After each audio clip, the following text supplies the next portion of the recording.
Hi అండి, ఎలా ఉన్నారు? అందరూ బాగున్నారా? మేము కూడా చాలా బాగున్నాం. ఇది లైనింగ్ పీసు 1 మీటర్ తీసుకున్నాను. అలాగే ఈ బ్లౌజ్ పీస్ వచ్చేటప్పటికి 80 పాయింట్లు ఉందండి.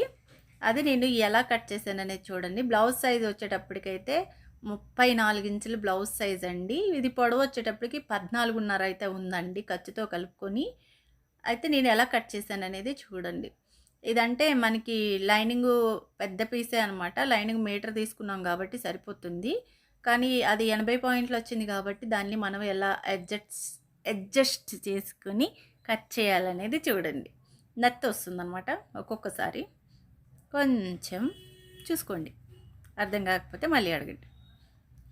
అయితే ఇప్పుడు మనం పొడవు 14.5 తీసుకున్నాము. అలాగే నడుము లూజ్ వచ్చేటప్పటికి 10.5 ఇంచులు అయితే తీసుకుంటున్నామండి ఖర్చుతో కలుపుకొని. అలాగే టక్స్ ఉంది కదా, ఆ డాట్స్ కూడా కలుపుకొని. అలాగే ఈ పొడవు వచ్చేటప్పటికి 5 ఇంచులు తీసుకున్నాము. అలాగే షోల్డర్ వచ్చేటప్పటికి మనము 5 ఇంచులు తీసుకున్నాము. మొత్తం ఇలాగ మార్కింగ్ అనేది చేసుకోవాలి. ఆమ్ రౌండ్ వచ్చేటప్పటికి 5.5 ఇంచులకి అయితే మార్క్ చేసుకుంటున్నాము. ఇక్కడ ఖర్చు మార్కింగ్ ఉంది కదా, అదైతే ఇలాగ మార్క్ చేసేసుకోవాలి. ఇక్కడ 1.5 ఇంచుకి ఆమ్ రౌండ్ కోసం అయితే మార్క్ చేసుకోవాల్సి ఉంటుంది. ఇలాగ రౌండ్గా మార్క్ చేసుకోవాలి. చూడండి, ఇలా మార్క్ చేసుకున్నాక ఇప్పుడైతే మనము చెస్ట్ లూజ్ వచ్చేటప్పటికి 9.5 ఇంచులకి అయితే మార్క్ చేసుకోవాలండి.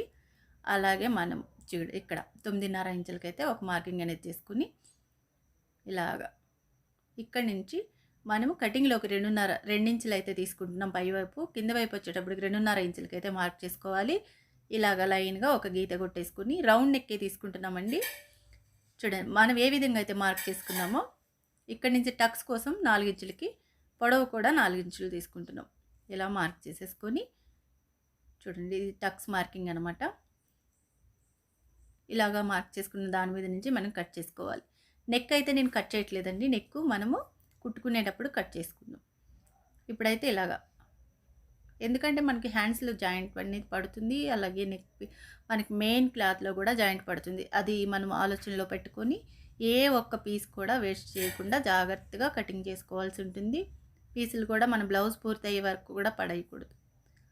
ఇప్పుడైతే మనము హ్యాండ్స్ తీసుకుంటున్నాం. హ్యాండ్ లూజ్ వచ్చేటప్పటికి 6 ఇంచులు, పొడవు వచ్చేటప్పటికి ఇలా అడ్జస్ట్ ఫస్ట్ కట్ చేసుకున్న తర్వాత, అంటే ఎక్కువ తక్కువ ఉన్న పీసెస్ అనేది కట్ చేసుకోవాలి. ఇప్పుడు హ్యాండ్ పొడవు వచ్చేటప్పటికి మనము 6 ఇంచులు తీసుకున్నాము. హ్యాండ్ లూజ్ వచ్చేటప్పటికి 6 ఇంచులు మార్క్ చేసుకుంటున్నాం. అది ఖర్చు కోసం 2 ఇంచులు మార్క్ చేసుకోవాలి ఈ విధంగా. ఇప్పుడు చూడండి, ఇక్కడ 3 ఇంచులకి మార్క్ చేసుకొని ఇలాగ ఒక మార్కింగ్ అనేది, ఇక్కడ ఒక మార్కింగ్, ఈ 2 మార్కింగ్లు ఇలాగ కలపాలండి. ఫస్ట్ హ్యాండ్ లూజ్ కలిపేయాలి. తర్వాత ఇక్కడి నుంచి 1.5 ఇంచ్ వదిలేసి ఇక్కడి నుంచి డౌన్ చేసుకుంటూ ఇలాగ హ్యాండ్ షేప్ అనేది ఇచ్చేయాల్సి ఉంటుంది. చూడండి, ఇలాగా మనం 3 ఇంచులకి మనం హ్యాండ్ లోత్ అనేది తీసుకుంటున్నాం కదండి, అంటే హ్యాండ్ మార్కింగ్ కోసం. ఇక్కడ మనము ఇలాని ఒక టక్స్ అనేది ఇచ్చుకోవాలి, కటింగ్ అనేది ఇవ్వాలి. అంటే మనకి ఇది హ్యాండ్లో జాయింట్ అనేది వస్తుందన్నమాట. ఈ మిగిలిన పీస్లో మనం ఇలా వేసింది దీన్ని 2 ఇంచులకి, అంటే బ్యాక్ పార్ట్ని 2 ఇంచులకి ఫోల్డ్ చేసుకొని, చూడండి ఖచ్చితంగా 2 ఇంచులకి ఫోల్డ్ చేసుకోవాలి. ఇలా పెట్టేసి చూడండి, ఇలాగా ఈ బ్యాక్ పార్ట్ ఎలాగుందో ఆ విధంగా అయితే మనం మార్క్ చేసుకోవాల్సి ఉంటుందండి. ఫస్ట్ అయితే నెక్ దగ్గరికి ఇలా మార్క్ చేసుకోండి. ఇక్కడి నుంచి ఇంకా ఎలా ఉందో అలాగ చుట్టూతా మార్క్ చేసుకోవాలి.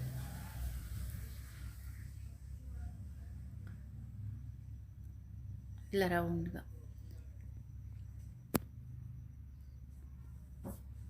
ఇక్కడ ఆమ్ రౌండ్ కూడా సేమ్ అంతేనండి. ఇలా మార్క్ చేసిన తర్వాత బ్యాక్ పార్ట్ తీసేసి ఇక్కడ ఫ్రంట్ నెక్ కోసం ఒక లైన్ కొట్టుకోవాలి. ఇక్కడ నుంచి ఆమ్ రౌండ్ కొంచెం ఒక 1/2 ఇంచ్ లోపలికి ఇలాగ మార్క్ చేసేసుకోవాలి. ఇక్కడ నుంచి మనము ఒక 1/2 ఇంచ్ ఇలాగ బయట వైపుకి మార్క్ చేసుకోవాలి. ఇప్పుడు ఫ్రంట్ నెక్ 6.5 ఇంచులకి అయితే ఒక మార్కింగ్ అనేది చేసుకోవాలి. ఇక్కడ నుంచి ఇలా రౌండ్గా పై వైపు 2 ఇంచులు కదండి కటింగ్లోకి తీసుకున్నాం మనము. ఇక్కడ కింద వైపు వచ్చేటప్పుడు 2.5 ఇంచులు అయితే మార్క్ చేసుకుంటారు. కొంచెం డ్రీపే వస్తుందండి. ఇక్కడ ఇక్కడ 13 ఇంచులు అండి కప్స్ కోసం. ఇక్కడ 2 ఇంచులు. ఈ లాస్ట్కి వచ్చేసరికి 1/2 ఇంచు. 3 మార్కింగ్లు ఇలాగ కలిపేసుకోవాల్సి ఉంటుంది. చూడండి చక్కగా ఇలా కలిపేసిన తర్వాత నెక్ ఇక్కడైతే మనం రౌండ్ నెక్ ఇచ్చేస్తున్నాము.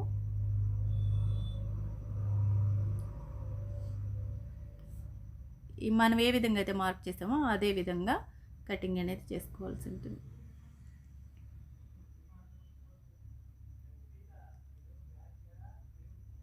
చూడండి ఈ విధంగా ఇక్కడి నుంచి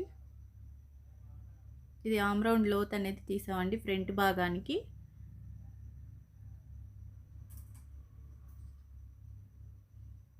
ఇలా కట్ చేసినాక ఇక్కడ డాట్స్ కోసం అని మార్క్ చేసుకోవాలి. ఇప్పుడు ఇది మిగిలిన పీస్లో ఈ పట్టీ అనేది తీసేసుకుందాం ఫస్ట్. తర్వాత దీంట్లో మన షేప్ బెల్ట్ అనేది తీసుకోవాలి. పొడవు వచ్చేటప్పటికి 3.5 ఇంచులకైతే తీసుకోవాలండి. ఇక్కడి నుంచి 3.5 ఇంచులకు ఒక మార్కింగ్ చేసుకోవాలి. ఇట్లా వచ్చేటప్పటికి 10.5 ఇంచులకు ఒక మార్కింగ్ చేసుకొని ఇక్కడి నుంచి ఒక 5 ఇంచులు 4.5 ఇంచులు 5 ఇంచులకి ఇలాగ 4.5 ఇంచుల దగ్గర ఒక మార్కింగ్ చేసుకోవాలి. ఇక్కడ వచ్చేటప్పటికి 3 ఇంచులు అండి, పావు తక్కువ 3 ఇంచులకి ఈ చివర 3 ఇంచులకి మార్క్ చేసుకొని ఈ 3 మార్కింగ్లు ఈ విధంగా కలిపేయాలి. ఇట్లా మనం ఏ విధంగా అయితే మార్కింగ్ చేసామో అదే విధంగా కట్ చేసుకోవాలి. ఇప్పుడు మెయిన్ క్లాత్ తీసుకుంటున్నాము. ఇప్పుడు మొత్తం పీసెస్ అన్నీ వేసి చూసుకోవాలండి. ఫోల్డింగ్ మన వైపు ఉండి ఓపెన్ మనకు ఆపోజిట్లో ఉండాలన్నమాట. చూడండి బ్యాక్ పార్ట్ అనేది ఇలా వేసి హ్యాండ్స్ ఇక్కడ వేస్తున్నాం. హ్యాండ్స్కి మెయిన్ క్లాత్ కూడా జాయింట్ వస్తుందన్నమాట. అలాగే ఫ్రంట్ భాగం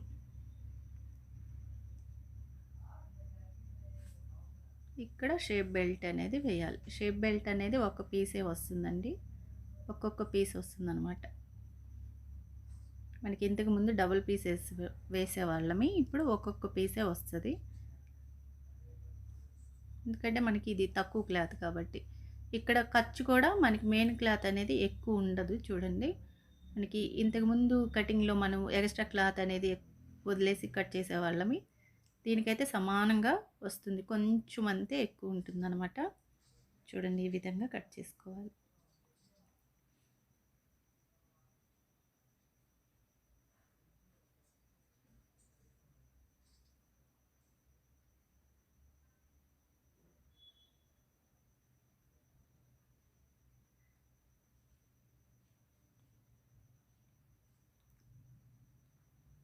చూసారా దీంట్లో ఎక్స్ట్రా క్లాత్ అంటూ ఏమీ లేదు.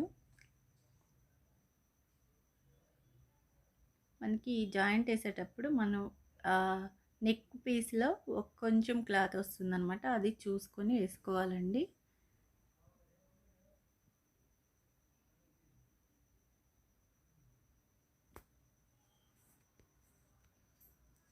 ఇప్పుడు చూడండి దీంట్లో మనం బ్యాక్ పార్ట్ కట్ చేసాము, దీంట్లో పీస్ ఎక్స్ట్రా ఉంటుంది కదా అదే వేయాల్సి ఉంటుంది. ఫ్రంట్ భాగం, హ్యాండ్స్, షేప్ బెల్ట్. ఈ క్రాస్ పీసెస్ అనేవి అవసరం ఉండదు, ఎందుకంటే మనము లైనింగ్ అనేది తిరగవేస్తాం కాబట్టి. థ్యాంక్ యూ అండి.